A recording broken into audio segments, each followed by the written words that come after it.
بسم اللہ الرحمن الرحیم والصلاة والسلام علی رسولہ الکریم۔ اوپر متن میں ہے لاکا، حمد اللاکا۔ تو سوال پیدا ہوتا تھا کہ حمد للہ کیوں نہیں کہا، تاکہ قرآن مجید کے ساتھ بھی موافقت ہو جاتی۔ یعنی وہ پہلے تو چلو اس کا نکرہ ذکر کیا مفعول مطلق کے طور پر اور حذف واجب تھا، تو آگے لاکا کی جگہ للہ، حمد للہ، اس کا جواب دیتے ہیں۔ آثر الخطاب علی اسم اللہ تعالی الدال علی استجماعہ لجمیع صفات الکمال۔ یہاں تک ابھی اعتراض کا ہی ذکر ہے، یعنی اعتراض یہ ہے کہ للہ کہنا صرف جائز ہی نہیں، اچھا ہی نہیں، بلکہ زیادہ اہم تھا، چونکہ اس میں لفظ اللہ کا ذکر آنا تھا، اور اللہ جو ہے لفظ اللہ وہ جمیع صفات کمال کا جامع ہے، تو اس بنیاد پر جو ہے اس کو اختیار کرنا چاہیے تھا، حمد اللاکا کی جگہ حمد للہ۔ آثر الخطاب، ماتن نے جو اپنی جگہ شارح بھی ہے، امام حسکفی جو تنویر الابصار کی شرح لکھ رہے ہیں، تو انہوں نے ترجیح دی خطاب کو، یعنی کاف ضمیر خطاب کا ذکر کیا۔ کس پر ترجیح دی؟ اللہ کے نام پر، لفظ اللہ پر۔ الدال، یہ اللہ کی صفت ہے کہ وہ اسم اللہ جو دلالت کرتا ہے علی استجماعہ لجمیع صفات الکمال، اس کے جامع ہونے پر تمام صفات کمال کو۔ اب آیا ہے جواب، یعنی آثارا، کیوں ترجیح دی لاکا کو للہ پر؟ یہ ہے مفعول لہو اشارتاً، اشارتاً الی ان ھذا الاستجماع من الظہور بحیث لا یحتاج الی دلالۃ علیہ فی الکلام، کہ اللہ کا ساری صفات پر جامع ہونا اس قدر ظاہر ہو چکا ہے کہ اس کے لیے اب لفظ کی حاجت ہی نہیں رہی کہ جو لفظ اس استجماع پر دلالت کرے۔ تو یہ جواب کے اندر ترقی ہے، یعنی پہلے یہ ہے جس میں جواب کا مدار ہے کہ جو ذکر کیا جائز ہے، دوسرا آگے بل کے بعد ہے کہ جائز ہی نہیں بلکہ مقام کے پیش نظر لذیذ ہے، زیادہ اہم ہے۔ اچھا جی، اشارتاً کے بعد جو ہے وہ ہے جائز، الی ان ھذا الاستجماع من الظہور بحیث لا یحتاج الی دلالۃ علیہ فی الکلام، کہ تمہاری یہ بات ٹھیک ہے کہ لفظ اللہ استجماع پر دلالت کرتا ہے، لیکن ہم یہ ایڈوانس اتنے ہو چکے ہیں کہ وہ جو استجماع ہے وہ اتنا ظاہر ہے کہ اب اس کے لیے لفظ اللہ بولنے کی حاجت ہی نہیں، بلکہ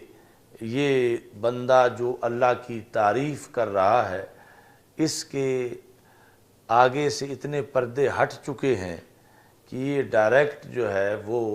اللہ کی ذات کے جلوے دیکھ رہا ہے۔ تو اسم جو ہے وہ تو غیبوبت پر دلالت کرتا ہے، جتنے بھی اسم ظاہر ہیں وہ غیب پر دلالت کرتے ہیں، حاضر پر دلالت نہیں کرتے۔ مثلا آپ کہیں گے جاء زید الذی هو عالم، وہ زید آیا جو کہ عالم ہے، تو اب زید کے بعد اللہ زی لائے تو اس نے ذکر کیا کہ اللہ زی جو ہے وہ موصولہ ہوتا ہے جو غیب کے معنی میں ہے، تو تمام جو اسمائے ظاہر ہیں، نام ہیں، یہ غیب پر دلالت کرتے ہیں۔ اور یہاں یہ جو حمد کر رہا ہے اس کا یہ دعویٰ ہے مصنف کا کہ اللہ میرے سامنے ہے اور میں اس کی تجلیات کو دیکھ رہا ہوں، تو اس بنیاد پر جو ہے غیبوبت کی بجائے خطاب کو ترجیح دی ہے۔ بل ربما یدعا، بلکہ کبھی یہ دعویٰ کیا جاتا ہے ان ترک ذکر ما یدل علیہ اوفا کو، کہ ترک کر دینا ذکر کا، ترک کر دینا اس لفظ کا جو دلالت کرے استجماع پر، یہ زیادہ موافق ہے تقاضائے مقام کے۔ یعنی ترک کرنا اس لفظ کا، وہ کون سا لفظ؟ لفظ اللہ جو استجماع پر دلالت کرے۔ یہ دعویٰ کیا گیا ہے کبھی، یعنی بعض ان مصنفین کی طرف سے یا بلاغی جو ان کی طرف سے، کہ کبھی مقام ایسا ہوتا ہے کہ وہاں للہ کہنے سے لاکا کے اندر موافقت زیادہ ہوتی ہے، تو ان مقاموں میں سے ایک مقام یہ بھی ہے کہ مصنف کے نزدیک یعنی رب ذوالجلال کا تعارف اسے اتنا ہو گیا ہے اور سامنے سے حجاب ہٹ گئے ہیں، اور جب رب کے جلوے، ویسے دیدار تو دنیا میں ہو نہیں سکتا سرکار دو عالم صلی اللہ علیہ وسلم کے سوا، لیکن اس کا دعویٰ ہے کہ صفتوں سے مجھے ایسی پہچان ہوئی کہ گویا کہ میں اور اللہ آمنے سامنے ہیں، گویا کہ، تو اس پر خطاب کو جو ہے وہ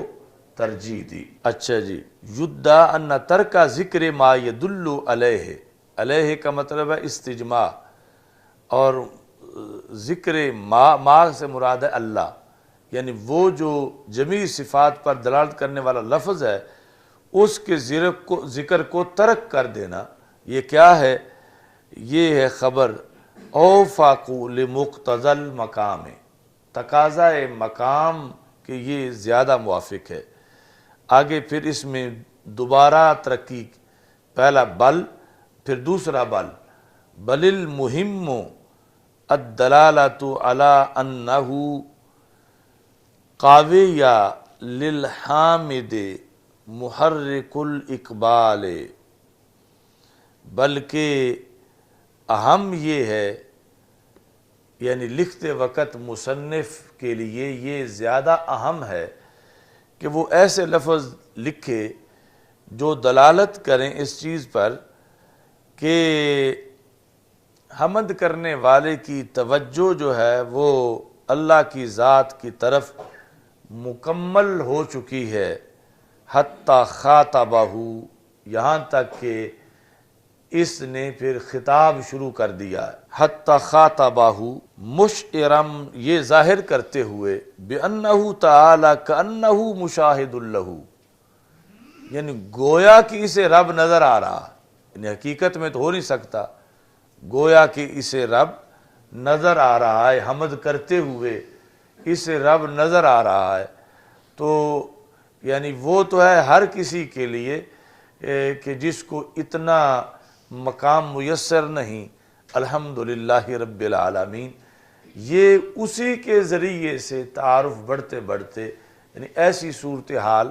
بن گئی ہے کہ گویا کہ اسے اللہ نظر آ رہا ہے۔ تو اسی بنیاد پر پھر جو مرتبہ احسان ہے جو حدیث جبریل میں ہے، مل ایمان، مل اسلام، مل احسان، تو مل احسان کے اندر ہے ان تعبد اللہ کأنک تراہ فإن لم تکن تراہ فإنہ یراک، کہ اللہ کی تم یوں عبادت کرو گویا کہ تم اس کو دیکھ رہے ہو، حقیقت میں نہیں، کأنک تراہ، پہلا حصہ یہ ہے، اگلا جو ہے وہ حقیقت ہے، فإن لم تکن تراہ، اگر تم اس کو نہیں دیکھ رہے، فإنہ یراک، وہ تو یقیناً تجھے دیکھ رہا ہے، یعنی وہاں کأنہ نہیں ہے، وہاں انہ یراک۔ تو یہ جو مرتبہ احسان ہے کہ یوں بندگی کرو گویا کہ تم اللہ کو دیکھ رہے ہو، تو پھر مصنف نے اس پہ عمل کرتے ہوئے متن میں کہہ دیا حمد لک، کہ گویا کہ میں اللہ کو دیکھ رہا ہوں، تو اس بنیاد پر میں نے یہ انداز اختیار کیا ہے۔ ترجمہ دیکھو، بل المہم، بلکہ اہم جو ہے وہ دلالت ہے اوپر اس چیز کے کہ حامد کے لیے، یہاں جو امام حسکفی ہیں، حامد کے لیے اللہ کی طرف متوجہ ہونے کا جو محرک ہے وہ قوی ہو چکا ہے۔ کاوے یا کا فعل ہے محرک الاقبال، اقبال کا لغوی معنی ہے کسی کو آگے جھانک کے دیکھنا، آگے ہو کے، جس طرح کہ ادبار ہے پشت کر لینا، تو اقبال کا محرک قوی ہو گیا ہے۔ اچھا جی، محرک الاقبال وداء التوجہ ہے، یہ عطف ہے محرک پر، کہ توجہ کا جو دائی ہے، توجہ کا لغوی معنی ہے آمنے سامنے، توجہ کا جو دائی ہے وہ بھی قوی ہو گیا ہے۔ کدھر توجہ کا؟ الی جناب ہی، اللہ کی ذات کی طرف، علل کمال، اس کا تعلق دونوں کے ساتھ ہے، محرک کے ساتھ بھی اور دائی کے ساتھ بھی، کہ محرک اقبال کا اور دائی توجہ کا یہ جو ہے وہ کامل طریقے سے یہ قوی ہو گیا ہے، حتیٰ یہاں تک کہ پھر خاطبہ، مصنف نے پھر اللہ کو خطاب کیا، یعنی حمد لک کہا، مشعراً یہ ظاہر کرتے ہوئے، بأنہ تعالی کہ وہ اللہ تعالی کأنہ مشاہد لہ حالت الحمد، بأنہ تعالی کأنہ کہ وہ اللہ یوں ہے کہ یہ بندہ اس کو کا مشاہدہ کر رہا ہے، یہ اس کا مشاہد ہے، مشاہد ہونے میں تو کأنہ ہے، اور کہ یہ اس کا مشاہد ہو، لیکن وہ اس کا جو مشاہد ہے وہ تو یقیناً ہے۔ اچھا جی، حالت الحمد، ایسا کیوں ہے؟ لرعایت مرتبۃ الاحسان، مرتبہ احسان کا لحاظ کرنے کی وجہ سے۔ مرتبہ احسان کیا ہے؟ وَأَن تَعْبُدَ اللَّهَ كَأَنَّكَ تَرَاهُ، کہ تم اللہ کی عبادت یوں کرو گویا کہ تم اس کو دیکھ رہے ہو۔ تو یہ ایک وجہ آئی ہے لاکا کہنے کی یہاں تک، ان تعبد اللہ کأنک تراہ فإن لم تکن تراہ فإنہ یراک۔ تو جو دوسرا حصہ ہے حدیث کا،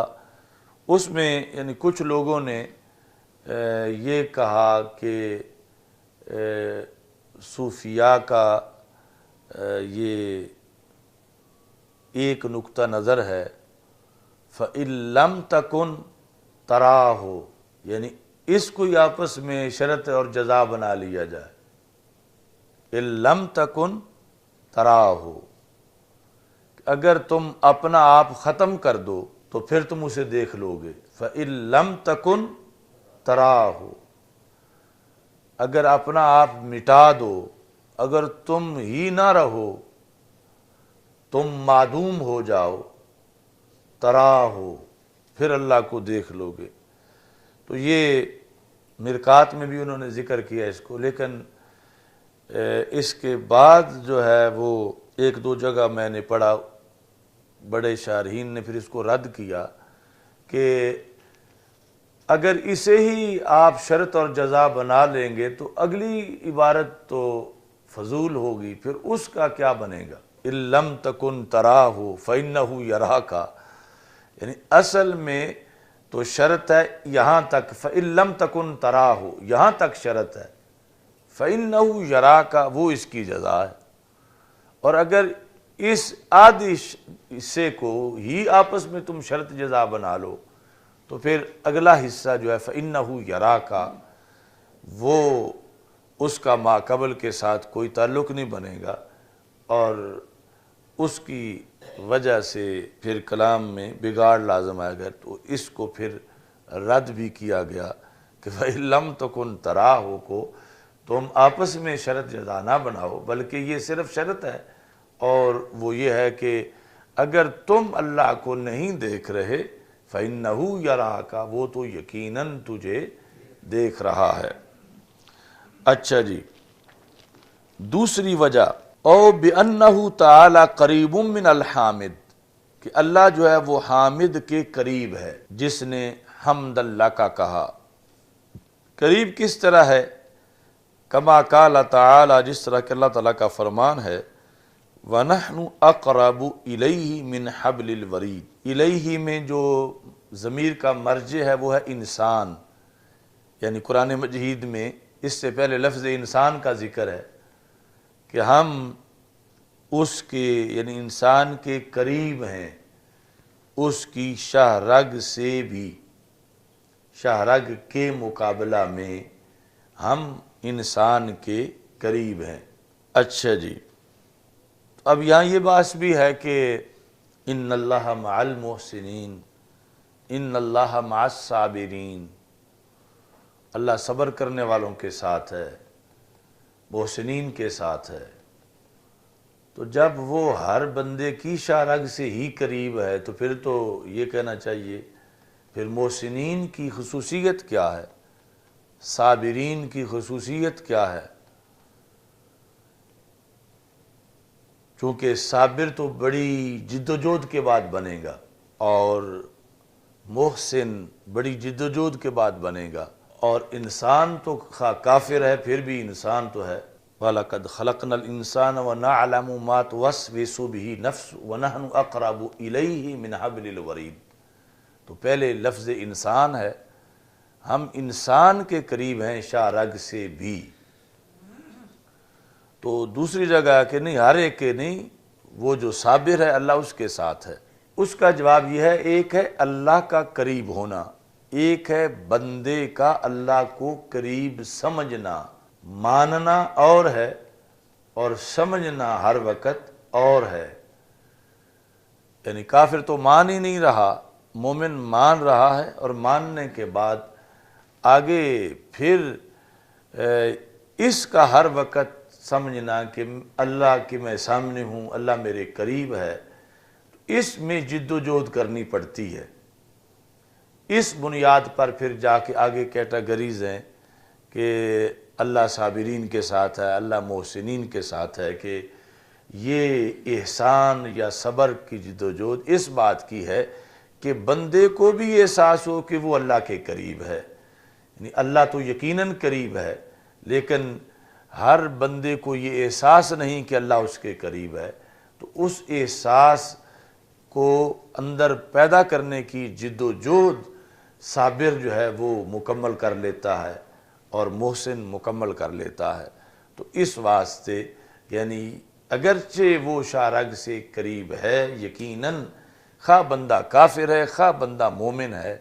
لیکن بندہ جو ہے اسے یہ احساس تب ہوتا ہے کہ میں اللہ کے قریب ہوں، اور پھر وہ فیض یاب ہوتا ہے جب ایمان لانے کے بعد پھر آگے وہ صبر کی اور احسان وغیرہ کی منزلیں جو ہیں وہ پوری کرتا ہے۔ تو نحن اقرب الیہ من حبل الورید، چونکہ اللہ حامد کے قریب ہے۔ وَإِن كَانَ الْحَامِدُ، یہ ان وصلیہ ہے، یعنی یہ اعتراض ہوتا تھا کہ جس طرح عام بندہ کہتا ہے مجھے تو نہیں پتہ چلتا وہ میرے قریب ہے،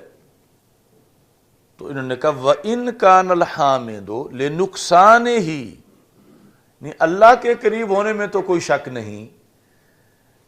یہ حامد یہ بندہ جو ہے اس میں کمی ہے کہ اسے اللہ قریب لگ نہیں رہا۔ وَإِن كَانَ الْحَامِدُ لنقصانہ فی کمال البعد۔ تو اعتراض یہ تھا کہ یہ قرب اور بعد تو نسبتیں ہیں اور یہ جانبین کے لحاظ سے ہوتی ہیں۔ اگر زید عمر سے بعید ہے تو عمر پھر زید سے بعید ہے، اگر خالد بکر کے قریب ہے تو بکر خالد کے قریب ہے۔ یہ نہیں ہو سکتا کہ ایک تو قریب ہو اور دوسرا بعید ہو۔ قریب ہوں گے تو دونوں قریب ہوں گے، بعید ہوں گے تو دونوں بعید ہوں گے۔ اب اللہ تعالیٰ جو ہے وہ قریب شارک سے بھی، اور بندہ جو ہے وہ اللہ سے بعید ہو، تو یہ کیسے ہو سکتا؟ تو معترض کہتا ہے کہ یعنی یہ بندہ ادھر کہتا ہے یا اللہ، تو یا جو ہے الموضوع لنداء البعید، یعنی ایک مذہب کے مطابق اس کی تو وضع ہی بعید کی ندا کے لیے ہے، تو یہ ظاہر کر رہا ہے یا کہہ کے کہ میں بعید ہوں، اور وہ کہتا ہے نحن اقرب الیہ من حبل الورید، میں تو شارک سے بھی قریب ہوں۔ اور قانون یہ ہے کہ یہ قرب اور بعد نسبتیں ہیں، یعنی اضافت ہے کہ اس میں جانبین کو ملحوظ خاطر رکھنا ہوتا ہے۔ ایک اگر دوسرے کے قریب ہے تو دوسرا بھی یقیناً پہلے کے قریب ہوگا۔ تو جب اللہ شارک کے قریب ہے تو بندہ پھر دور کیسے ہو سکتا ہے؟ تو اس کا یہ جواب دے رہے ہیں کہ بندہ بھی اللہ کے قریب ہے، لیکن بندے کے اندر جو پردے اس کے اوپر پڑے ہوئے ہیں اور اس احساس کے لحاظ سے بندے میں ابھی صلاحیت پیدا نہیں ہوئی۔ کمی اس میں نہیں کہ اللہ قریب ہونے میں معاذ اللہ قریب ہو نہیں سکا، وہ تو قریب ہے،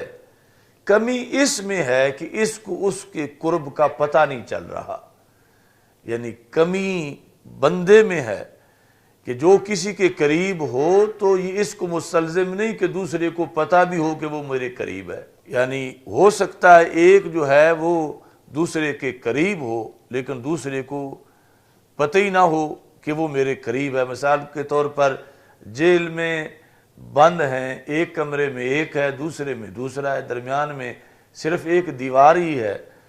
مگر پتہ نہیں کہ وہ اسی جیل میں اسی کمرے میں ساتھ میرے دوسرے میں موجود ہے۔ ہو سکتا ہے 10 سال انہیں ایسے ہی گزر جائیں، جب تک پتہ نہ چلے تو وہ اپنے آپ کو بعید ہی سمجھتے رہیں گے۔ تو ایک کو پتہ ہے دوسرے کو نہیں ہے، تو جس کو نہیں ہے وہ تو اسے بعید ہی سمجھتا رہے گا۔ تو بلا تشبیہ و تمثیل، یعنی اللہ تو قریب ہے لیکن بندے کو اس قرب کا پتہ نہیں، تو یہ کمی بندے میں ہے، اللہ میں نہیں ہے، کہ بندے کے اندر ایسی صلاحیت نہیں کہ یہ اللہ کے اس قرب کو محسوس بھی کر سکے۔ عمومی طور پر یہ ہے سارا یعنی بندے کا سلیبس دنیا میں کہ وہ ایسی اور اتنی عبادت کرے کہ اسے یہ محسوس ہونا شروع ہو جائے کہ میں اللہ کے قریب ہوں۔ یعنی وہ تو یقیناً قریب ہے، اور اس قرب کے لحاظ سے تو بندے کا کمال کوئی نہیں، کیونکہ وہ تو مطلقاً ہر انسان کے قریب ہے۔ اب کہ اللہ کے قرب کے لیے ضروری ہے کہ بندہ مومن ہو، اور پھر مومن ہو تو متقی ہو۔ تو یہ جو ہے کہ بندہ چونکہ مادہ ہے، مادی ہے، مادہ پرست ہے، مجرد نہیں ہے، تو اس میں تجرد لانے کے لیے اسے سال ہا سال بندگی کرنی پڑتی ہے، اور پھر تجرد آنے کے بعد پھر اسے محسوس ہوتا ہے کہ میں اللہ کے قریب ہوں۔ اور یہ سارا یعنی سبق ہے سلوک اور طریقت کا۔ تو یہاں پر وَإِنْ كَانَ الْحَامِدُ لِنُقْصَانِهِ فِي كَمَالِ الْبُعْدِ، اگرچہ حامد تو دور ہے، اللہ قریب ہے اور حامد دور ہے۔ کیوں دور ہے؟ لِنُقْصَانِهِ، حامد میں کمی ہے، اللہ میں کوئی کمی نہیں ہے۔ فی کمال البعد، یہ صرف بعید ہی نہیں، بہت بعید ہے، بندہ بہت بعید ہے۔ تو اسے قریب کرنے کے لیے قرآن نازل کیا گیا، اسے قریب کرنے کے لیے شریعت ہے کہ وہ اب محنت کرے، یہ اس کا ہوم ورک ہے کہ اس نے اپنے آپ کو اللہ کے قریب کرنا ہے، ورنہ وہ تو ویسے ہی قریب ہے جس میں اس کی کسی نماز کا روزے کا کوئی دخل نہیں، وہ قرب جو شارگ سے زیادہ قریب ہے اللہ، وہ اس کے لحاظ سے اب اس کو بھی محسوس ہو تو اس کے لیے اس پر عبادت لازم کی گئی۔ تو یہ بعید ہے حامد کما تدل علیہ کلمۃ یا، جس طرح اس پر کلمہ یا دلالت کرتا ہے۔ الموضوعات، یہ کلمہ کی صفت ہے جس کو وضع کیا گیا لنداء البعید، دور والے کو بلانے کے لیے، علی ما قیل، جس طرح کے کہا گیا ہے، یعنی نحو کے اندر۔ ففی الاتیان بہا، اچھا جی، تو اب سوال پیدا ہوا کہ کیا یہ جو حسکفی صاحب ہیں انہیں درجہ احسان حاصل نہیں ہے، اور انہیں وہ درجہ صابرین اور ان اللہ مع المتقین، کیا انہیں وہ درجہ حاصل نہیں ہے؟ تو اس کا یہ کہتے ہیں فی الاتیان بہا حدم لنفسہ، اس طرح پھر اس کا ذکر کرنا، یعنی جس سے بودھ کا پتہ چلے، یہ کسر نفسی ہے، حدم لنفسہ، واستبعاد اللہ عن مظان الزلفیٰ، اور اپنے آپ کو قرب کے مقام سے دور ظاہر کرنا ہے عاجزی کے پیش نظر، کما افادہ الخطائی والیزدی، جس طرح کہ خطائی نے، محقق خطائی نے اور یزدی، ان دونوں نے اس بات کی وضاحت کی ہے۔ تو یہاں تک جو ہے وہ آیا اس کا جواب کہ لاکا کیوں کہا، للہ کیوں نہیں کہا۔ تفسیر بیضاوی میں آپ نے پڑھا ہوگا کہ امام بیضاوی نے لکھا ہے ایاک نعبد و ایاک نستعین پر، کہ جو پیچھے اسلوب آ رہا ہے قرآن مجید میں اس کے مطابق تو کہنا چاہیے ایاہ نعبد و ایاہ نستعین، چونکہ پیچھے صیغے صفت کے ہیں اور صیغہ صفت کا غیب کے حکم میں ہوتا ہے۔ الحمدللہ اس میں ظاہر ہے، وہ بھی غیب، رب العالمین، الرحمن الرحیم، مالک یوم الدین، یہ سارے غیب ہیں، چونکہ سارے اس میں ظاہر ہیں، سارے غیب ہیں، تو غیب کے لیے جو ہے وہ مثال کے طور پر جاء زید وہو ضاحک، تو اب انت نہیں آئے گا، جاء زید وانت ضاحک، وہو زاہد، تو یعنی اس میں ظاہر جو ہے وہ غیب ہوتا ہے، تو غیب کئی لحاظ سے پھر ہونا چاہیے تھا ایاہ نعبد و ایاہ نستعین۔ تو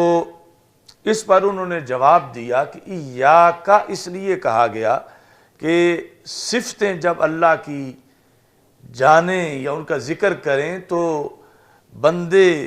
کے سامنے سے پردے ہٹتے ہیں، صفتوں سے معرفت آتی ہے، یعنی عام بھی جب کسی چیز کی صفتیں بیان ہوں تو اس کا تعارف ہوتا ہے، اس کے بارے میں پہلے جہالت ہوتی ہے، جب اس کی ایک صفت بیان ہوئی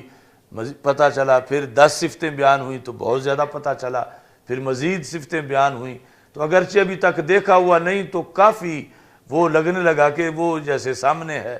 یعنی اس کا حلیہ بیان ہوا، یہ اس طرح کر کے۔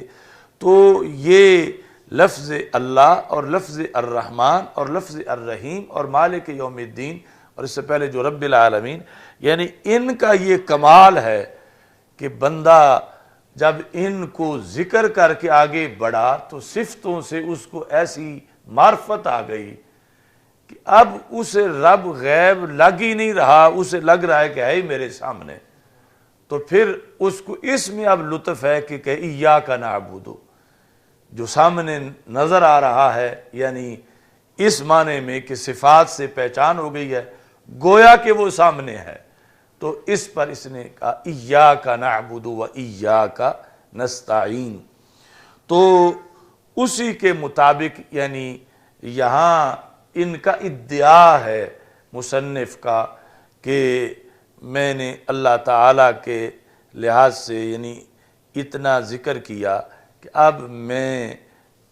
اس سے مانگنے لگا ہوں اور اس کے ساتھ ڈائریکٹ گفتگو کرنے لگا ہوں، تو حمد اللہ کے ساتھ اس کو تعبیر کیا۔ اور وہ جو امام بیضاوی نے لکھا ہے اسی کے پیش نظر ہمارا جو عرف ہے، مثلا جلسہ ہو رہا ہے جس کے اندر رسول پاک صلی اللہ علیہ وسلم کے حسن و جمال کو، سیرت کو، صفات کو بیان کیا جا رہا ہے، تو سنتے سنتے سنتے سامع کے سامنے سے اتنے پردے ہٹ گئے ہیں، تو وہ کہتا ہے نعرہ رسالت یا رسول اللہ صلی اللہ علیہ وسلم، یعنی اب نجدی وہابی کہتے ہیں کہ خطاب کیوں کر رہے ہو، وہ تو غیب ہیں۔ تو امام بیضاوی کہتے ہیں کہ صفتوں سے پردے ہٹ جاتے ہیں، تو جس طرح وہاں ایاہ نعبد نہیں کہا جاتا، ایاک کہا جاتا ہے، تو ایسے ہی یہاں بھی یعنی کوئی کہتا ہے جب لبیک یا رسول اللہ صلی اللہ علیہ وسلم یا رسول اللہ صلی اللہ علیہ وسلم، جو ایک مذہب یہ ہے کہ خطاب کے لیے ہے، تو قریب کے لیے ہے، سامنے کے لیے ہے، تو اس بنیاد پر یعنی یہ جو امام بیضاوی کا موقف ہے کہ اور یعنی انہوں نے تو موقف پر تفریح مرتب کی، باقی جو قانون ہے وہ تو ہر کسی کے سامنے ہے کہ صفات سے تعارف ہوتا ہے، جس کی صفتیں بیان ہوں اس کے لحاظ سے پردے ہٹ جاتے ہیں۔ تو ایاک نعبد کا جو پس منظر ہے وہی ہمارے نعرہ رسالت کا پس منظر ہے، اور وہی لبیک یا رسول اللہ صلی اللہ علیہ وسلم کا پس منظر ہے۔ اچھا جی، اوپر متن میں آیا یا من شرحتا، حمد ہے تیرے لیے اے وہ ذات جس نے کھول دیا نے صدورنا ہمارے سینوں کو، بے انواع الہدایات کئی قسم کی ہدایت سے، سابقہ ماضی کے اندر ہی، یعنی اتنا تو پہلے ہمیں حاصل ہو چکا ہے ماضی میں۔ اچھا جی، شرحتا سے حال ہے کہ جو تو نے کھولا پہلے ہی اتنا تو احسان ہم پہ کر چکا ہے۔ اچھا، اب اس پر یا من شرحتا پر امام شامی نے حاشیہ لکھا، ابھی جو اصول بیان ہو رہا تھا اسی کی فوراً مخالفت ہو گئی کہ من ہے موصولہ اور وہ ہے غیب، اور غیب کے لحاظ سے ہونا چاہیے شرحا، یا من شرحا، اور یہ کہہ رہے ہیں یا من شرحتا، یا من شرحتا، یا تو ہوتا انت شرحتا، تو یہ ہے من ہے موصولہ اور وہ ہے غیب۔ تو اب لکھتے ہیں الاولا شرحا، امام شامی کہتے ہیں کہ اولا یہ ہے کہ شرحا ہوتا، یا من شرحا، کما عبر فی مختصر المعانی، جس طرح کہ یعنی یہ قانون مختصر معنی میں یہی ہے کہ من کے بعد غیب کا صیغہ ہونا چاہیے، خطاب کا صیغہ نہیں ہونا چاہیے۔ لأن الاسماء الظاہرات کلھا غیب، یہ جو ہم بیان کرتے آ رہے ہیں کہ اسماء ظاہر غیب ہیں، تو یہ مختصر المعانی میں بھی انہوں نے یہ قانون لکھا ہے، جس کو پھر انہوں نے فتاوی شامی میں لکھ دیا کہ اسماء ظاہرہ جو ہیں یہ سارے غیب ہیں۔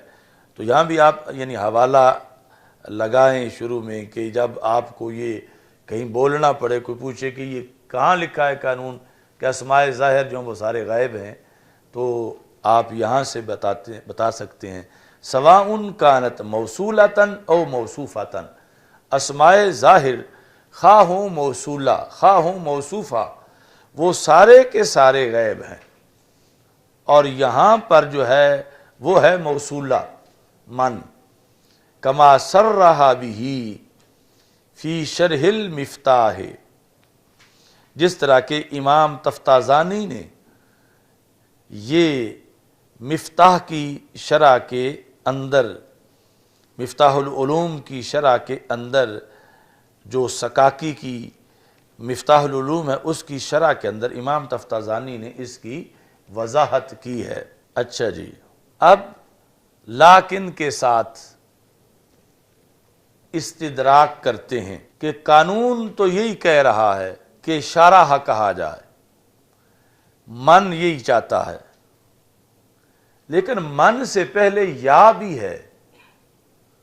اور یا یہ چاہتا ہے کہ شرحتا کہا جائے کیونکہ وہ خطاب کے لیے ہے، تو کہتے ہیں لیکن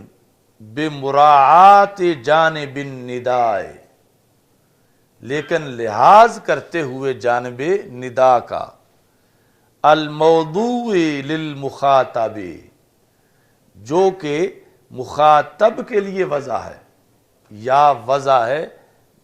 مخاطب کے لیے، غیب کے لیے وضع نہیں ہے۔ یسوغ الخطاب، تو خطاب بھی جائز ہے۔ اب ان کے اپنے کلام میں کوئی تعارض نہیں ہے، کیونکہ پیچھے کہا ہے اولا ہے شارح، تو اولا میں یہ گنجائش دے آئے ہیں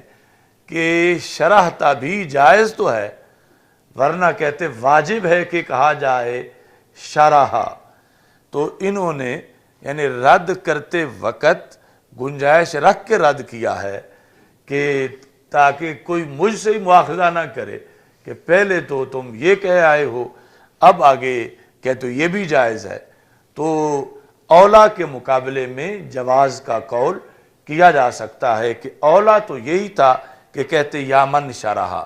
لیکن چونکہ انہوں نے من کے ساتھ ساتھ یا کا بھی لحاظ رکھا ہے، تو یا کا لحاظ رکھتے ہوئے انہوں نے پھر یسوغ الخطاب، پھر بھی یہ ظاہر کیا کہ اولا وہی ہے، کیونکہ قریب تو من ہے، من کا زیادہ حق ہے کہ اس کا خیال رکھا جائے، لیکن یا بھی ہے، تو اس واسطے جواز یہ ہے، یسوغ بمعنی یجوز ہے، یسوغ الخطاب، تو خطاب بھی جائز ہے، جس طرح کہ ماتن نے کیا شرحتا کا در مختار میں، نظراً الی المعنی، معنی کی طرف دیکھتے ہوئے، یعنی معنی یہ جو یا کا ہے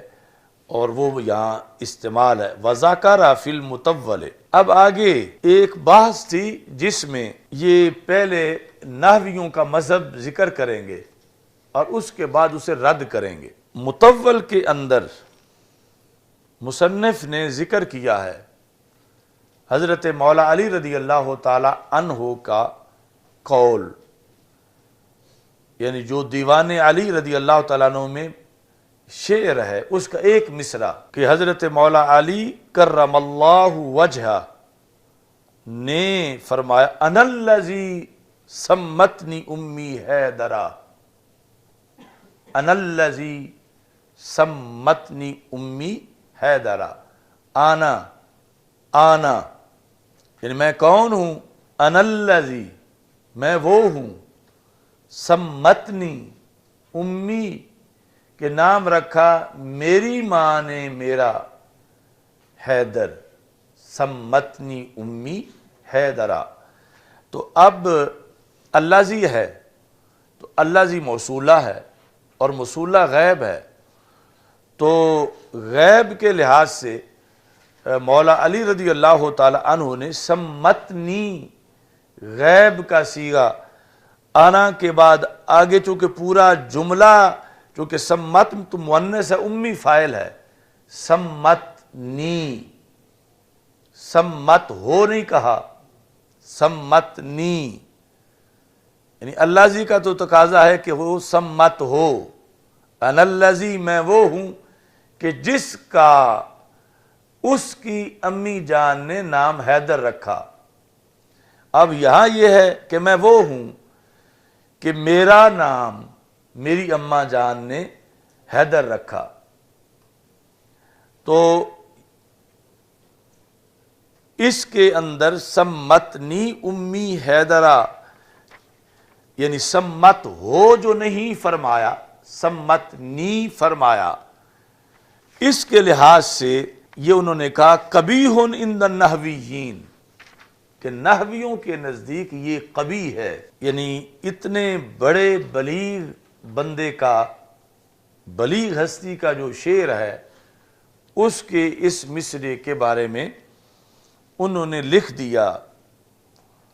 مطول کے اندر. یعنی جب اعتراض ہو رہا تھا کہ تم جو کہتے ہو کہ اللہ ذی غیب ہے، تو پھر مولا علی رضی اللہ تعالی عنہ نے تو یہ نہیں فرمایا انا الذی سمت ہو امی حیدرہ، انہوں نے تو یہ فرمایا انا الذی سمتنی امی حیدرہ. تو انہوں نے پھر اپنے نحو کے جوش میں آگے سے یہ کہہ دیا کہ ٹھیک ہے انہوں نے کہا ہے، لیکن یہ قبیح ہے، یہ معاذ اللہ بلیغ نہیں ہے، اس میں قباحت ہے. اب امام شامی جو ہے یہ اس کا رد کریں گے کہ یہ جو کہا ہے صاحب مطول نے کہ یہ قبیح ہے، امام شامی ثابت کریں گے قبیح نہیں ہے بلکہ حسین ہے. وَاعْتَرَضَهُ حسن جلبی، یہ اصل میں چلپی، تو چونکہ عربی میں چے اور پے دونوں ہی نہیں ہیں تو اس واسطے جلبی. حسن جلبی جو ہیں انہوں نے، ان کا پورا نام ہے حسن بن محمد شاہ، انہوں نے اعتراض کیا بِأَنَّ الالتفات من اتم وجوہ تحسین الکلام. انہوں نے کہا کہ یہ مولا علی رضی اللہ تعالیٰ عنہ نے یہاں جو علم معانی اور بلاغت میں التفات کا ایک چیپٹر ہے کہ کبھی متکلم سے غیب کی طرف، کبھی غیب سے متکلم کی طرف، تو انہوں نے یہاں التفات کا پہلو اپنایا ہے کہ جس میں انا الذی سمتنی میں اللہ ذی غیب ہے اور غیب سے پھر متکلم کی طرف التفات کی گئی ہے. تو جب التفات ہے تو فلا وجہ للتقبیح، تو پھر تقبیح کی کوئی وجہ نہیں ہے. اعتراض کیا اس پر حسن چلپی نے کہ بین طور کہ التفات وجوہ تحسین میں ایک اتم وجہ ہے جس سے کلام حسن آتا ہے، فلا وجہ للتقبیح، تو یہاں تقبیح کی کوئی وجہ نہیں ہے. کیوں؟ لِأَنَّهُ التفات من الغیبت الى التکلم. انا الذی سمتنی امی حیدرہ، یہاں التفات ہے غیب سے متکلم کی طرف. غیب کون ہے؟ اللہ ذی. سمتنی میں جو متکلم ہے یہ ہے غیب سے متکلم کی طرف التفات. تو التفات کا جو کردار ہے کلام کے اندر وہ تو تحسین دیتا ہے، اس سے قباحت تو نہیں آتی. اچھا جی، اور ساتھ یہ کہا ففیہ تغلیب و جانب المعنی علی جانب اللفظ. یہ جو جلالین میں اغراض آتی ہیں آیات کی، وہاں بھی یہ بار بار آتا ہے کہ ایک ہے اللہ ذی کا لفظ، ایک ہے اللہ ذی کا معنی. معنی سے مراد ہے کہ کسے اللہ ذی کہا جا رہا ہے، متکلم کوئی اللہ ذی کہا جا رہا ہے، مولا علی رضی اللہ تعالیٰ عنہ کوئی اللہ ذی کہا جا رہا ہے. چونکہ پہلے انا الذی، تو اللہ ذی کس کو کہا گیا؟ آنا کو کہا گیا. انا الذی، میں وہ ہوں کہ جن کی امی جان نے ان کا نام حیدر رکھا. تو اب وفیہ تغلیب و جانب المعنی علی جانب اللفظ، اگر ہوتا نا سمت ہو تو پھر اللہ ذی کے لفظ کا لحاظ تھا، جب کہا سمتنی تو اللہ ذی کے معنی کا لحاظ ہے کہ اللہ ذی بولا کس پہ گیا ہے، کس ذات پہ، وہی ذات متکلم ہے. تو یہ یعنی دو گویا کے جواب رد بھی کیا اور وجہ ساتھ بیان کی حسن چلپی نے اس مطول کے رد کے اندر، جنہوں نے مولا علی رضی اللہ تعالیٰ عنہ کے شعر کے اس مصرے کے بارے میں تقبیح کا کبھی کا کلام کیا تھا تو انہوں نے اس کو رد کر دیا۔ اچھا جی، ابھی انہی کا حسن چلپی کا کلام ہی جاری ہے۔ الا، یہاں سے پھر ترقی ہے رد میں، یعنی بہت سخت رد اب کرنا چاہتے ہیں۔ الا انہ یرد علی النحویین، اب یہ غصے میں آ گئے، کہتے ہیں نحوی پہلے اپنے گھر کی تو خبر لیں۔ مولا علی رضی اللہ تعالی عنہ کے شعر پر اعتراض کر رہے ہیں، نحوی پہلے اپنے نحو کا تو دفاع کریں۔ ان پر یہ وارد ہوتا ہے کہ اللہ تعالیٰ قرآن مجید میں کہتا ہے، فرماتا ہے بل انتم قوم تجہلون، اب قوم اس میں ظاہر ہے تو پھر ہونا چاہیے یجہلون، قوم کا جو لفظ ہے وہ ہے اس میں ظاہر، اس کے مطابق جو نحویوں کا قانون ہے انہیں بل انتم قوم یجہلون، لیکن قرآن مجید میں ہے تجہلون۔ تو فلو کان فیہ قباحۃ، اگر یوں کہنے میں قباحت ہوتی، لما واقع فی کلام ہوا فی اعلی طبقات البلاغہ، تو پھر اس کلام میں یوں نہ آتا جو بلاغت کے طبقات میں سب سے اونچے درجے کا بلیغ کلام ہے۔ یعنی مولا علی رضی اللہ تعالی عنہ کے کلام کی حمایت میں انہوں نے آیت پیش کر دی حسن چلپی نے، اور نحویوں کو جو ان کا اصول تھا اس کے مقابلے میں آیت پیش کر دی کہ اب آیت تو ہر نحو سے اونچی ہے، اور آیت میں جو بلاغت ہے وہ نص قطعی سے ہے، تو اس بنیاد پر آیت کے لحاظ سے اگر تمہارا اعتراض صحیح مانا جائے مولا علی رضی اللہ تعالیٰ عنہ کے کلام پر، تو وہ اعتراض تو یہاں بھی ہو جائے گا، تو پھر کیا یہاں بھی معاذ اللہ کہو گے کبھی ہن؟ تو یہاں چونکہ کبھی نہیں ہے، بالیقین نہیں ہے، اور اعلیٰ درجے کی بلاغت ہے، تو پھر وہاں بھی کبھی نہیں مانا جائے گا بلکہ بلاغت مانی جائے گی۔ انا الذی سمتنی امی حیدرا، اس کلام کے اندر جو مولا علی رضی اللہ تعالیٰ عنہ کا کلام ہے۔ فلو کان فیہ قباحۃ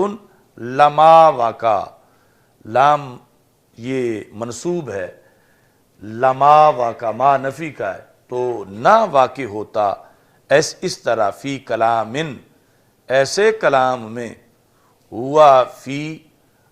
اعلی طبقات البلاغات، جو بلاغت کے طبقات میں بہت ہی اعلیٰ درجے کا بلیغ کلام ہے۔ الحمدللہ رب العالمین والعاقبۃ للمتقین والصلاۃ والسلام علی رسولہ الکریم۔ استغفر اللہ، لا الہ الا اللہ وحدہ لا شریک لہ، لہ الملک ولہ الحمد وہو علی کل شیء قدیر۔ اللہم انا نعوذ بک من زوال نعمتک وتحول عافیتک وفجاءت نقمتک جمیع سخطک۔ اللہم ارنا الحق حقا وارزقنا اتباعہ وارنا الباطل باطلا وارزقنا اجتنابہ۔ ربنا آتنا من لدنک رحمۃ وہیئ لنا من امرنا رشدا، وصلی اللہ تعالی علی حبیبی خیر خلقہ سیدنا مولانا محمد۔ توحید و رسالت کا نعرہ دنیا میں لگانے نکلے